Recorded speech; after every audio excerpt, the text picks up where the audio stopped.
Okay, so why do Hispanics or Latinos in general have a negative or a negative perspective on medical, on, or they deny that the children may have a mental issue.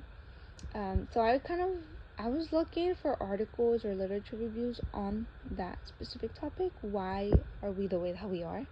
And I found a literature review called Rural Hispanic Perceptions of Mental Health, a qualitative study. Okay, so this article or this literature review talked about as of 2020, 18.4% of Hispanics experienced mental illnesses, yet only about one third, so 35%, received treatment. Especially in rural areas, where, like north of Arkansas, where mental health issues tend to be higher, but access to professional services is lower, these rates are likely worse. So yeah, in rural areas like northwest Arkansas, northwest Arkansas, sorry, these cases can be worse, and it's pretty hard to get evidence on areas like this because traveling and just having access to the clients. Hispanics and people of color may fear microaggressions in therapy, contributing to their avoidance. And of course, this article talked a lot about like different barriers that people or Hispanics tend to put up. So let's keep in mind that a lot of Hispanics are immigrants. They're leaving their home country, and that can be Mexico, Nicaragua, Chile, Venezuela, just different, Peru, different countries. They're leaving their countries to travel to a new country that they've never lived in. So of course they're gonna have language barrier. They're not gonna have enough money, transportation, finding a housing. How are they going to, where are they going, finding out where are they going to live or where are they going to work, having to find a stable job. So they're basically restarting their whole life.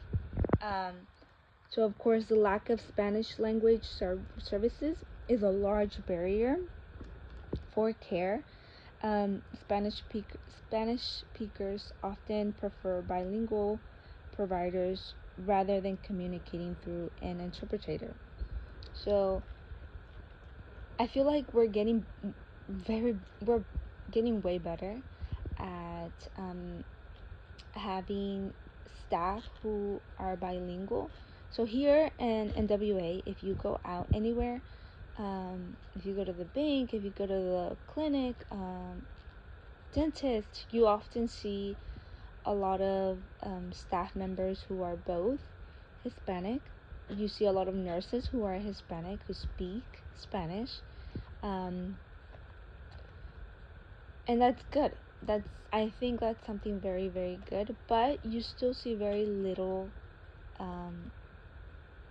like providers, very few providers who are Hispanic. So a lot of people are like, well, I can't communicate. How am I going to tell them what I'm feeling? How am I going to tell them what's been bothering me? If I go to therapy, how will I communicate with them? I have to communicate with somebody who speaks Spanish. Otherwise, there's no point. And so, yes, assimilation can lead to what is known as acculturation stress, and that stress can then lead to mental illnesses. So again, let's keep in mind, these people are having to, or these immigrants are having to leave everything that they've known for years and then come to another country where, there's different culture shocks, or shock culture, or no, I don't remember what the name is, culture shocks, or and having to adjust their way of living. They have to wear different clothes, eat different foods. Maybe back in their home country they were used to walking everywhere, but here you have to have a vehicle, you have to register a car, you have to pay insurance, you have to do this, you have to do that, you have to do this other thing. It can be overwhelming. So all of that can lead to stress and different, and just that can lead to stress, and then that stress can lead to mental illnesses. So I thought that was a pretty unique and definition. I had never heard of that definition before. Acculturation stress.